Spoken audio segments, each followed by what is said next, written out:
right. Hey, friends, this is Vinneychopra coming on the podcast. I always say live because I do a live show also on Friday at 9:30 a.m. Pacific time. If many of you have not linked into that one, go ahead and put your notification on. That's a Vinney and Bo show. We bring great value to a lot of our audiences. That's a live show, weekly show. Then, of course, I do this one weekly show, which is Apartment Syndication Made Easy, sequel to the book I wrote, as you all know, and it's become international top seller. And then I also do another show, which is my motivation show. So 3 podcasts now. But wait a minute, one more coming up. Actually, we are starting innovative, investing into senior living. That's our fourth podcast in the same week that you will be launching coming from June. So look forward to that one because exciting things are going to happen in the next decade and 20 years in the demographical shifts that are happening with the silver tsunami sweeping our nation and so forth. So I hope you will really chime in and, share, like, comment, and tell me what other great personalities you would like to have. Actually, I've got a great personality for you today, a very good friend of mine, a well-known attorney. His name is Nicholas McGrue, right here from California, Southern California. I've come to know Nicholas. Nick, actually, he goes by. And it's been such a pleasure to, know him and work with him and so on. So Nick McGrue, just to formally introduce you, Nick, Nick McGrue received his undergraduate degree from the University of Washington. While at Washington, Nick was the student radio talk show host. Look at that. An officer in a multiple business clubs and also the founder of a pre-law student organization, a born leader. I can feel it right there. He received his Juris Doctorate degree from Pepperdine University School of Law. At Pepperdine, Nick focused his studies on business entrepreneurship and real estate right there and took classes from the world-renowned Strass Institute for the Dispute Resolution as well as the Jeffrey H. Palmer Center for Entrepreneurship and the Law. Oh, I'm impressed, Nick. Nick also holds an LLM in taxation. Hold on. I thought you were an attorney. You're also in taxation. Okay. In taxation with a certificate in U.S. tax and financial services.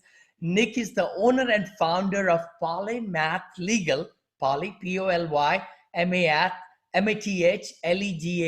polymathlegal.com, actually. That's your firm too, Nick. So where he handles transactional matters in the areas of real estate and business. He holds active bar licenses in both California and Washington State, and he holds California real estate broker license. Hold on. That's now real estate broker, taxation, and being an attorney, an SEC attorney, and a professor. Holy moly. Well, civically, Nick is the chair of the Outreach and Community Action Committee of the John M. Langstrom Bar Association. He's on the advisory board of the Robe Theater Hold on. Theater community, are you in drama too? And he's on the Community Outreach Committee of the A&D Museum. In his spare time, do you have any spare time? That's what I want to know. In his spare time, Nick enjoys hiking, traveling, playing his saxophone, and is an amateur magician. Hold on. This is possible. You need to come back again, Nick. We cannot talk about all this. Next time we'll do a magic show. I know. In addition to working on various entrepreneur ventures and running his law practice, Nick is a professor of law, teaching business and real estate classes for undergraduate and MBA students. I'm so proud to have you, Nick, on my podcast show. Thank you for your time, bud. And it's such a pleasure to have you. How The are you pleasure's today? mine. I'm happy to be here once again as well. I'm doing great. It's always fun talking with you, working with you, and being on your shows. I want to thank Sapan, my good friend in Vinney, for introducing me to you and so forth. And it's been just a marvelous association together and so forth.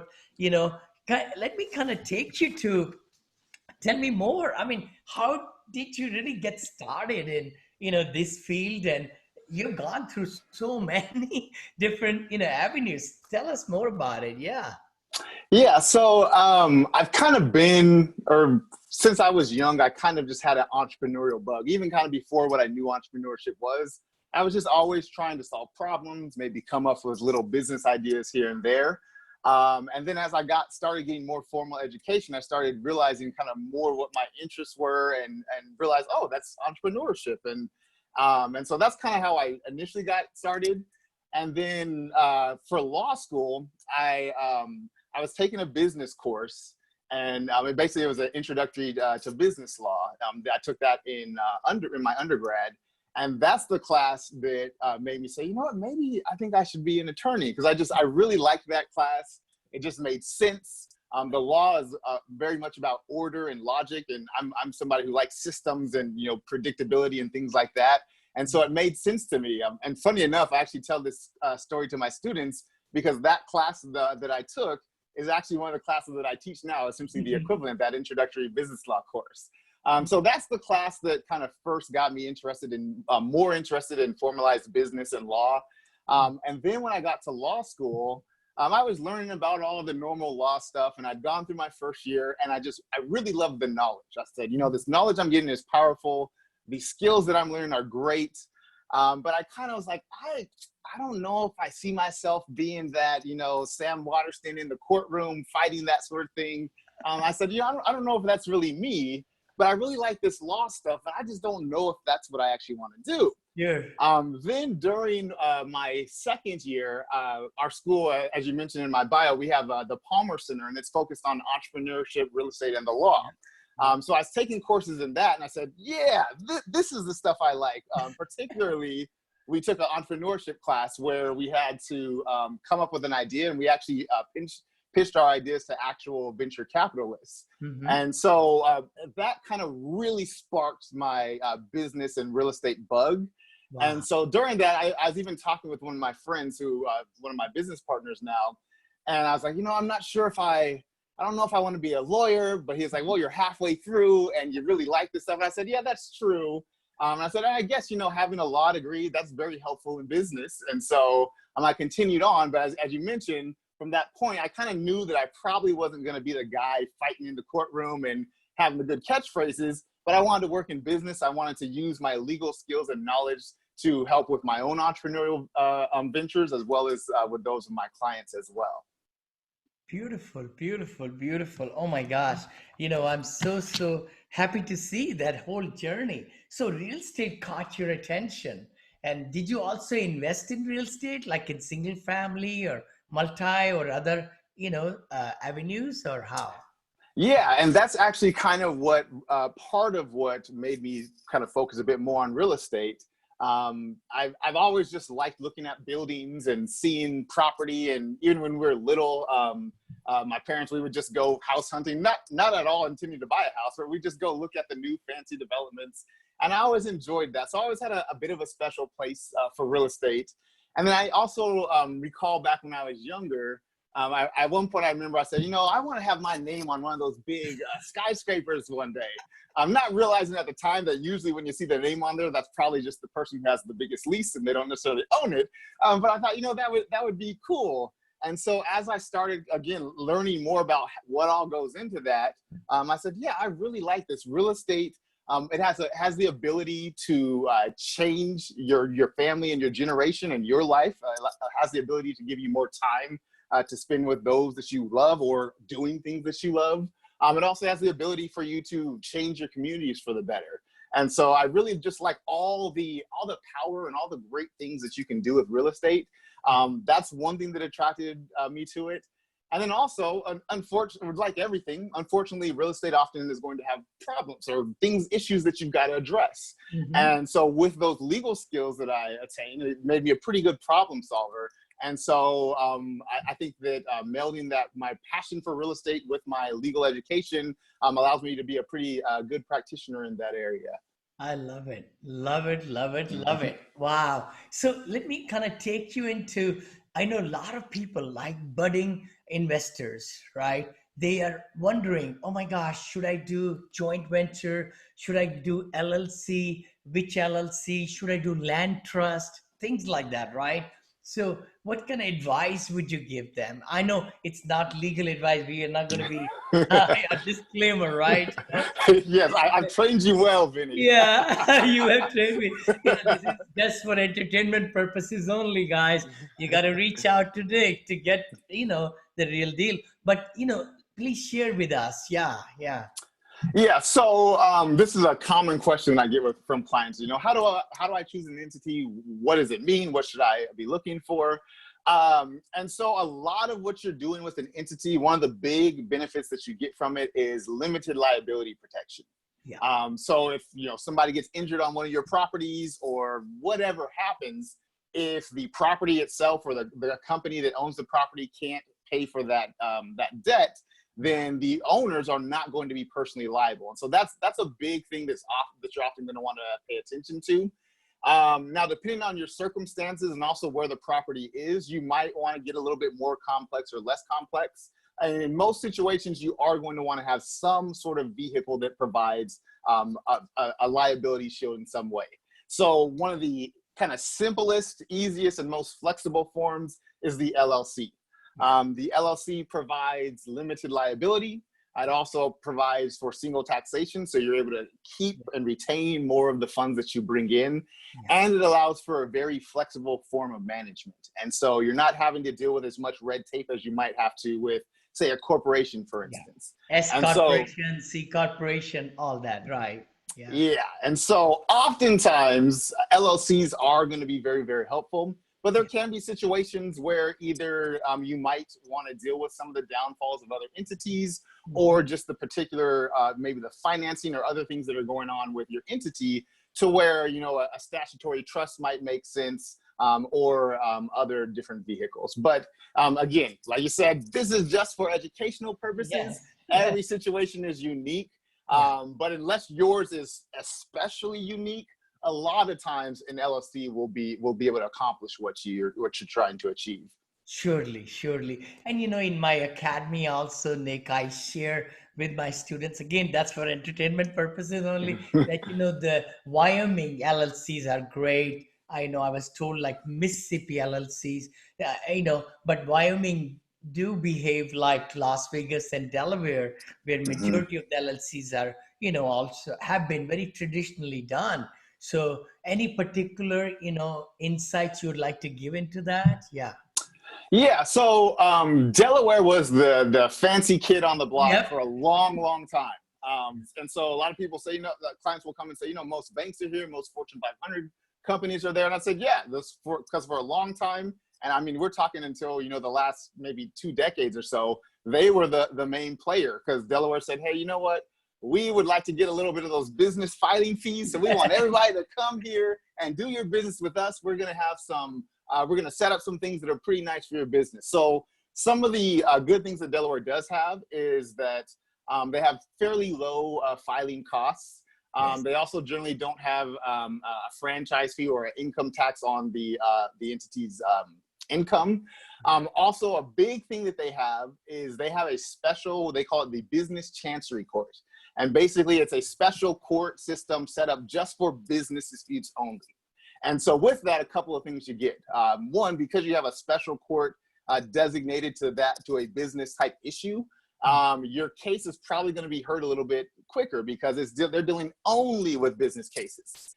Also, because all they deal with are business cases, you're going to have judges that are a little bit more versed in what you're doing. In a standard trial court, a judge might hear anything from a divorce case to a car accident to a breach of contract to a real estate deal. With this business chancery court, there's going to be some variations, but they're all going to be business related. So you're going to have a judge that's going to understand what goes on in business a little bit more than maybe a typical judge might understand. And then one of the third big things is, if you remember when I talked about one of the reasons I like the law is predictability. And that's a big principle in the U.S. legal system.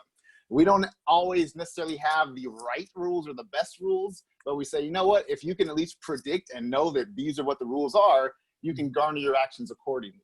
Sure. And so with this business chancery court, because they deal with so many business issues, they have a big body of case law. And so if we were dealing with an issue, we could look through their case law, and there's probably a good likelihood that we can find a scenario that was pretty similar to the issue that we have, and we can see how they decided there. And so we can kind of know beforehand, you know what, there was a case like this already, and they decided a certain way. So in our case, they'd probably decide that same way. So it helps for some predictability. And so those are some great things about Delaware. I'll tell you some things that I don't like about Delaware. And again, I think Delaware is pretty great. Yes. But a couple of things that I don't like is that, or at least compared to Wyoming, for instance, is that while you can create your entities through an online portal with Delaware, they actually send a physical mailed-in copy of the conforming documents once you filed them. And so it takes a little bit more time, so there's a little bit of a delay there.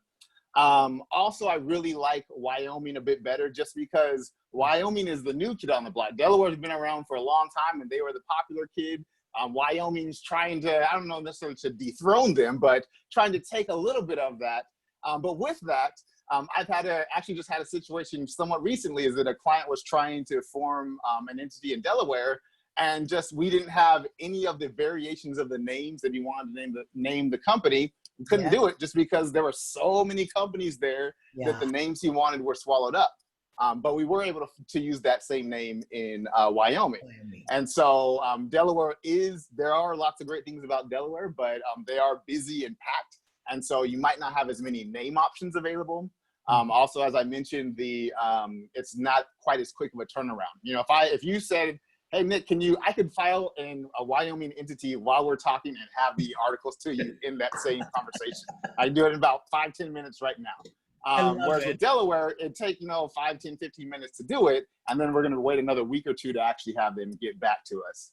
So Wyoming's essentially instant, which is nice. Something that also business owners like a bit about Wyoming is that it allows for quite a bit more anonymity. So I mentioned before about limited liability and limiting your personal exposure, but even more so, if they don't even know who to sue, that's going to potentially limit your liability even more. So Wyoming has a bit stronger anonymity than Delaware does as well. They're both great. They both have advantages. And when I talk with clients, I'll talk through it. And sometimes they say, let's just do Delaware anyway. Sometimes they say, let's do Wyoming. And in most situations, I don't have a strong, compelling reason to do one over the other than these kind of these considerations I've just mentioned to you. And at the end of the day, it's not the be all end all. If you've got to wait an extra week for Delaware, if you're not in a huge rush, not a big deal so much. So they're both great. I just have a preference for Wyoming. I can't fully articulate why, other than that speediness and the anonymity. But they both are great, and they both have some good setups that are better than a lot of the other states in the country. Amazing, Nick. You just explained so vividly and so nicely. I would, really tell our audience to go back again and listen to it, because, what you have really put golden nuggets out there is so true. And, let's protect the assets. That's so important, because we work so hard to build, and then we need to have the right legal counsel on the board so that we can do well. I know you are in the syndication world, Bud, SEC. So tell us, what are some of the drawbacks that you have seen that, first-time syndicators do or make? Oh, I don't know if we have enough time here, Vinney. I'd say one of the big ones, especially because with real estate, you have different options for your syndication. The common ones, or the common registration exemptions that people often use, is a 506B or 506C. Occasionally, you might do Regulation A as well. And with that, even more commonly, people, especially for new investors, they're often going to do a 506B in many times, because 506B allows for a limited number of sophisticated but not accredited investors. Yes. And so if you're doing a 506B, one thing that is required is that you must have a pre-existing substantial relationship. Yeah. And so one of the big things that I see with new syndicators is they're trying to do a 506B, and they have the deal kind of on the table ready to go, and they're still trying to meet new people to have them invest in that deal.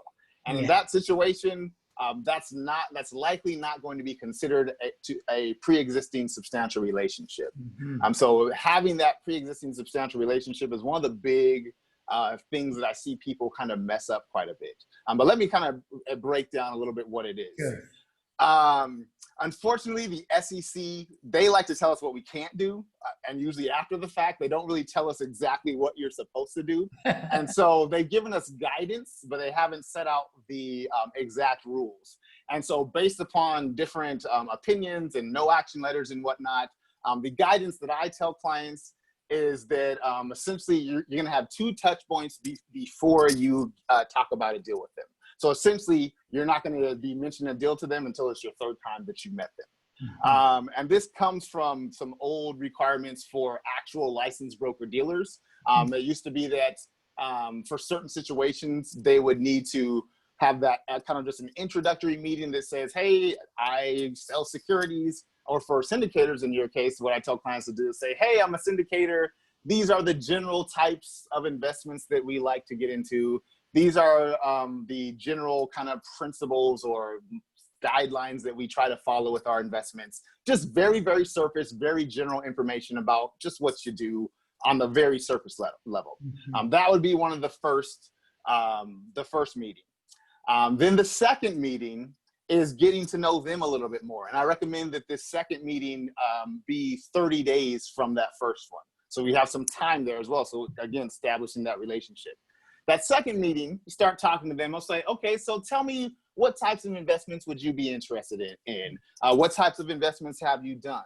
And essentially the syndicator is there trying to figure out and get a better understanding as to what this potential investor's financial position is. Because essentially the SEC hasn't all out said this, but essentially what I tell clients is that if you're going to say you have a pre-existing substantial relationship, that substantial part means that when you have them fill out the investor questionnaire that says whether they're accredited or sophisticated, you should already know what they're going to put there. So you should already know whether they're accredited or sophisticated and the reasons why.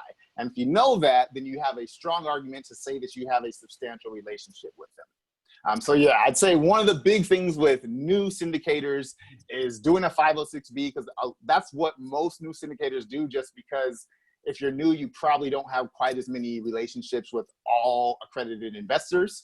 And so a lot of new people are doing a 506B, but they are trying to build these pre-existing relationships while the deal is going, which makes it not pre-existing. Excellent. Again, being an educator, like a, true professor, I mean, you're keeping these concepts so easily palatable and understandable. And I appreciate that. I think everybody, boy, this chair is kind of sliding me down here today. But no, thank you so much. So what are some of the other pits, or downfalls of early syndicators? I think that's one very big one, other thing, what else comes to your mind? This one's not purely a legal one, but I'd say investor management. There's a lot more administrative and logistical stuff than what a lot of people initially think. So that investor management, because they're investing in your company and primarily based upon what they believe that you've told them. And so when they have questions, they're coming to you, and they're going to want to be notified. They're going to want to make sure that they're being kept abreast. If things are not quite going how we had planned, they're going to want to know that sort of stuff. So I find that a lot of new syndicators get a little bit overwhelmed or surprised by the amount of kind of that administration and logistics dealing with investors. But that's important because, when I mentioned this, I said it's not a purely legal standpoint, but it kind of is. There's been studies that have shown that people generally don't sue people that they like. There's a study a couple years ago that there was, it was somebody who had some sort of surgery malpractice against them. And they went into their attorney, and the attorney says, okay, we're suing the hospital, we're suing this person, we're suing that person, and we're suing the doctor. And the person was like, wait a minute, no, not my doctor, because they had that relationship. Even though the doctor's the one that actually did it, they said, I don't want to sue my doctor. I like my doctor. I don't want to sue them. And so the reason why I said that, that investor relationship is not exactly legal, but could later become it, is that if you are keeping a good relationship with them, they're going to trust you a bit more. And so they're going to say, you know what, or at least they're going to be more inclined that if things don't go how we wanted them to go and how we anticipated, they're going to be believing that it was just happenstance or just unavoidable mistake versus you having an error or you kind of self-dealing or something like that. And so while it's not purely legal at the onset, it can actually save you from some things down the road because you're building that relationship. They know you, they trust you. And if something goes bad, they're probably going to be a little bit more willing to work with you versus if you're kind of ignoring them or they're reaching out and you're not answering things and then things go bad. To them, it's going to look like you were kind of being lazy. You took their money and ran and didn't do anything. And so, yeah, that investor relationship part is important. And it kind of goes back to what we were just talking about. You want to start that early on. When you're building that pre-existing relationship, start it out as a position of trust, that you're there, they can talk to you, that you're accessible, so that you have that good communication and rapport between each other. So true, Nick. And again, in my academy and my investors, my heart goes out and we take care of our investors, 176, I think we have, who have given millions of dollars and we have given money back and they keep on bringing more and more, right? But the big thing is to make sure the communication is there, have those quarterly meetings and record those meetings in Zoom and open them up to the investors who are able to come there to ask you live questions, and you answer, you bring the good, the bad, the ugly, everything. You got to be and totally transparent and make sure that whatever they are asking for, you give it on silver platter to them. That's how I built, my business. And I hope that everybody builds on that. And a lot of very, very good syndicators. That's the real key, where the investors are sleeping after giving you $1 million. They need to sleep really nicely. They don't want to wake up and say, oh my gosh, what's happening? What's Vinney doing with my money? So thank you for sharing that. That is huge, huge, huge thing, because those investors, the happy ones, will tell more people about it. The bad ones where you don't get back to them or you feel that they are intruding in your privacy and, your records and this and that, they are not going to like that. And they're going to tell that more people, hey, don't work with this syndicator. Don't work with this person. I just told him to give me some answers. It's taken me 2 weeks to get it to me, or things like that. So it's very important in my organization, and my wife knows our investors, myself and our daughter and our VP of finance. That's it. Nobody else even knows who these investors are in our whole organization. So we take it very, very seriously. No, thank you for sharing that. Yeah. So I remember one thing that when we were talking the other day too, that kind of sparked in my mind from this. And you said it and it stood out to me. You kept saying, our investors are gold. Our investors are gold. And I said, yes, that's good. That's exactly how it needs to be. And that should be the mind frame of everybody. Your investors are gold. So you got to treat them as such. So true, Nick. And again, in my website, which I never had a website for 7 years of my business in the starting. When I started, back in 2008, 7-8, I never built a website and nothing like that. It was all one-on-one, talking and Zoom and WebEx and Skype and everything, or FaceTime. But you're right. The key thing is, they are gold, because in syndication world, if the investors are not there, we are nothing. We have nothing at all. Secondly, our residents are gold. So my mission statement says, investors are gold, Residents are gold, not tenants. I hate the word tenants. That is what the industry says always. We say residents because they are residing in our beautiful Monil premier communities. And that's how we portray, and that's how we, treat every single resident with respect and everything. We have goals and aspirate all our, because we are vertically integrated. So we have every single property we have bought, we have managed in-house, Mm-hmm. so which is exciting. The other thing is our vendors, our no team members are gold. Hold on. Vinney is nothing. I'm just the face in front, But what's Monil, our company is about, are our team members. And at the peak, we had 135 full-time team members, Wow. in my organization.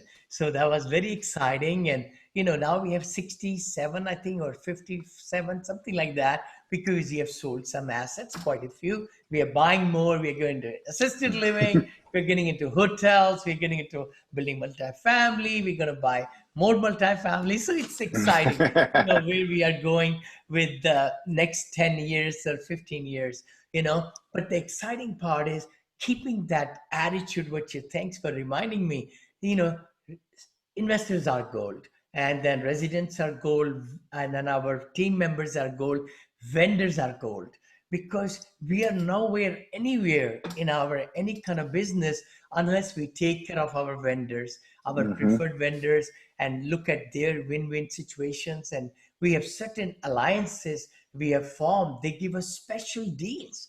I mean, 150 to 200 products we use at our communities, they give us a special rate or on those items. So it's very exciting. And then the fifth one is our families, our goal. That should be the byproduct of all the things we do, Yep. And our team members, that's, I think it's definitely, like you, my real estate attorney, my loan broker, my other real estate brokers, they are gold. That's something. When I say team, they are all there. Of course, I can only correspond with them if I take care of everything else, right? Yep.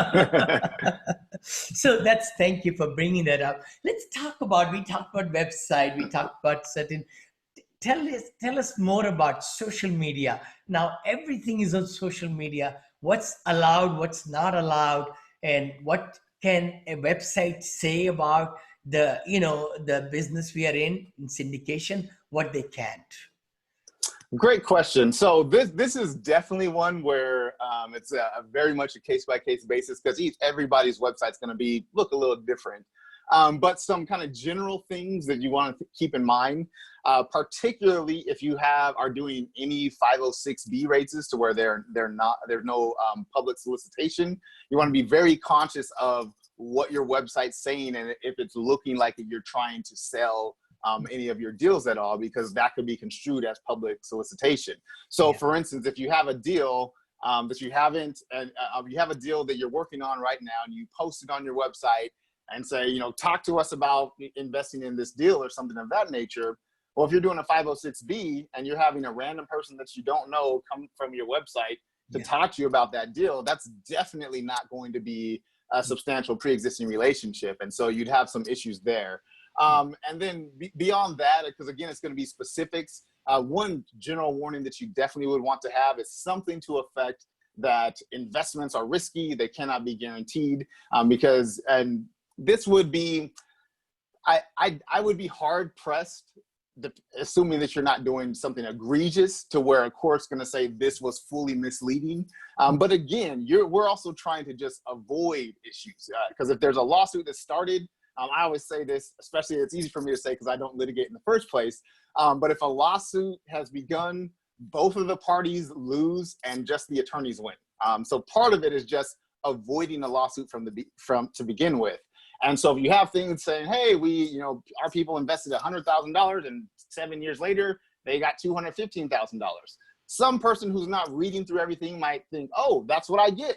Of course, a reasonable person is not going to think that, but just as a way to avoid that, if that person is saying, hey, I gave you $100,000 and I was expecting to get 200 whatever, you can say, no, remember, on our website, it says investments are risky. I mean, in addition to that, you would have your PPM and stuff, which also says lots of different risks. But you would want to have some sort of disclaimers letting people know that this is something that happened one time, or maybe a few times, and you have actual examples, but that you're not guaranteeing that and that you can't guarantee it. And there's a chance that the investments could go very, very wrong and bad as well. Surely. So should this be behind with a password protected area where we could share with the people who are interested in looking at our company's strength, I guess, to show them that this is the example or case study, we call it, right? Or can that case study be put onto the front of the website? Again, you'd probably just want to make sure you have the right disclaimers and warnings, but if it's an actual case study and you're saying this is a property and asset that we purchased and acquired, and these are the general financials of them, assuming that you're giving the accurate financials, there wouldn't be anything absolutely wrong with that. And again, I just, because this is a very case-by-case basis, I keep saying, who knows, because it really can't vary. Just depends on the language that you're using. So I definitely cannot speak in any absolutes regarding this, because it really is a fact-based inquiry. I'm totally with you, Nick. Also, I do want to kind of say a lot of syndicators I'm finding, and the people who are trying to gather, they display, I have like 4,000 units, plus I control over $250 million, and and things like that. But they might be only limited partner. They might have just invested 100,000 into one deal, but they're taking credit for all the 350 doors that they invested in. Yeah, so something like that, I would tread lightly, because again, somebody might feel like they were misled. They say, you told me you had $100 million in assets when you really only had $200,000 in the game because you had a little piece here and there. And so I would just tread lightly. Again, is it an absolute violation? Not necessarily, but do you want to even have to deal with the inquiry of whether it's a violation or not? Probably not. So at the very least, if you're going to do that, you might have another warning that says, that you co-ventured, or that you were a limited partner, or that you have an interest, a small interest in this $100 million of portfolio, or something like that. Because if I were to invest in you because you said, I've got $1 billion under management, and really you only had a couple 100,000 in, and things don't go well, I'm probably going to be a bit upset and feel like I'm misled there. Yeah. Misleading. Perfect. Let's go into another circle, and Nick, I know we have had conversations. As you know, a lot of people are coming out and say, I can raise money for you, or, I can be a general partner with you, right? So could you share some ideas on that? What's legal, what's illegal, and things like that? Yes. So this is an area where a lot of people are doing it incorrectly. And I'll explain to you guys in a second what's going on incorrectly. But when I explain it to clients, they'll say, but so-and-so is doing this, and this person is doing it here, and this person is doing it here as well. And my response is, I say, well, you know what? I also always drive over 35 miles per hour. If I'm on the street that's supposed to go 35, I'm doing 37, maybe 40, maybe a little bit more. In LA, we go a little bit fast. And I, knock on wood, have not received a ticket yet. Doesn't mean that what I'm doing is not illegal. It just means that nobody has enforced it yet. And so the same thing applies here. Yeah, there are a lot of people going about raising capital incorrectly, and it just has not been enforced yet. That doesn't mean that they're doing it lawfully. It just means that the people who would enforce and say, hey, that's not lawful, they haven't come to them yet. So with that, if you are being compensated for raising funds, then in most situations, you're going to be required to have a license. If you don't have a license, then in most situations, that compensation is going to be unlawful. If you're bringing somebody on as a GP and they have additional functions and actual important material functions that, sure, they might be raising capital, and probably all executives to some degree are going to tell their associates and the people that they know about the deal to raise capital. But assuming that you're bringing them as a GP for other skills and services that they're bringing and compensating them for that. In most situations, that would not be a problem. But if you're saying, hey, if you bring in, $500,000, I'll give you 1% of the general partnership interest in the management side of the company. In most cases, if they don't have a license, that's going to be an unlawful action. So some ways that this could be done slightly different. And when I say this, we're not doing it slightly different. We are changing how this setup is completely done. You can't be compensated for raising capital, but a sponsor, if you've done a syndication or look at syndication sponsors, because they're wrangling all the funds, they're wrangling people like me and CPAs and accountants and other people. Oftentimes they will charge asset management fees and other fees related to the administration and management of that fund. And so one thing that I often suggest to clients is that they should create their own fund, and they can take asset management fees or what have you from their own fund, just as the sponsor is doing. And then you're being compensated from your own fund for the work that you're doing for your fund, and you're not being compensated specifically for the capital that you're raising. Beautiful, beautiful, beautiful. And then, of course, that's the fund of the fund concept. Thanks for sharing that, right?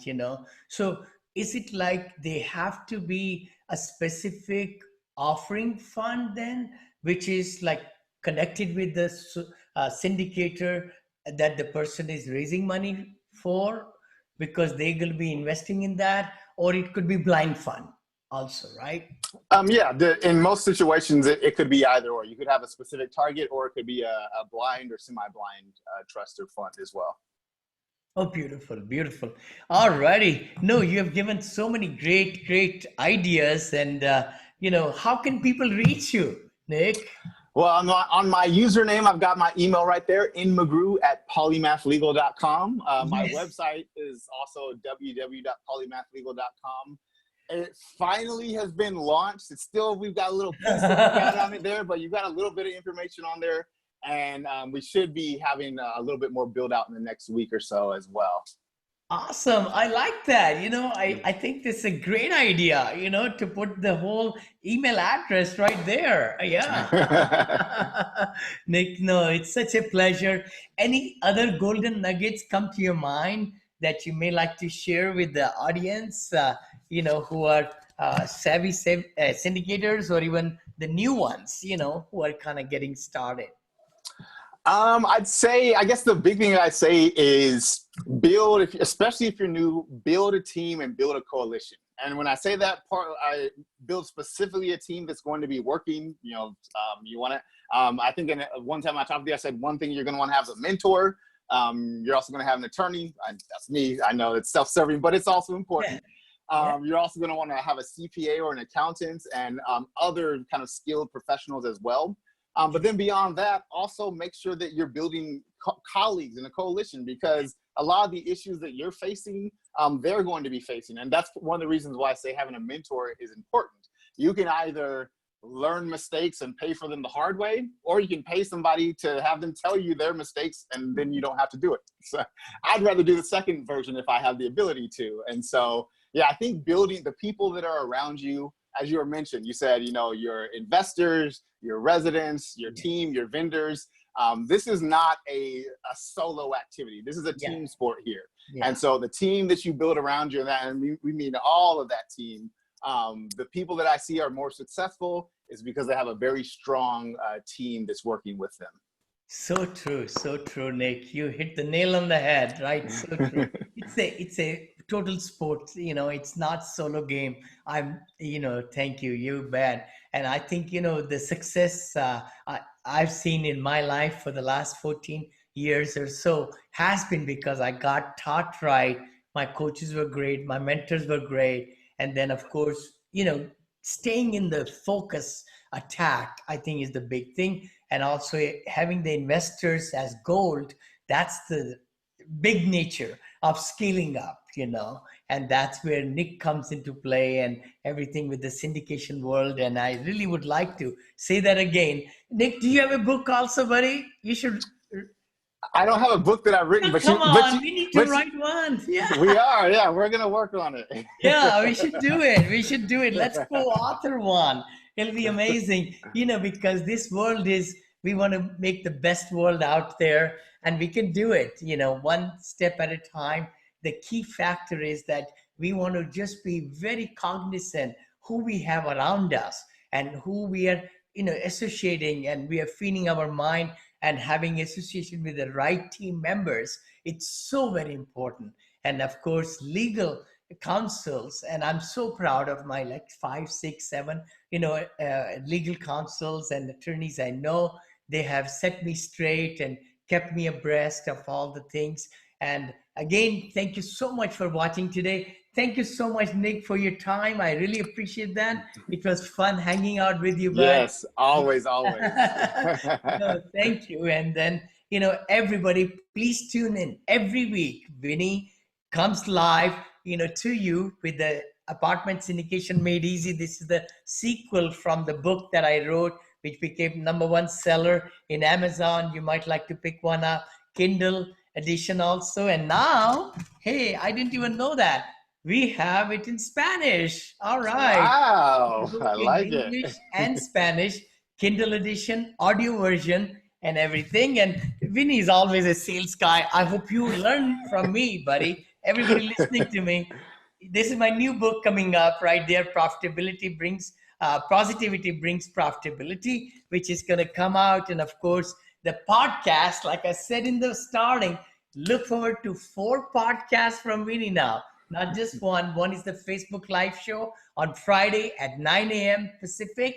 And then the Syndication Made Easy, which you're listening right now, Mr. Smiles, Motivation Talk Show, weekly program. And then the new one, who remembers that?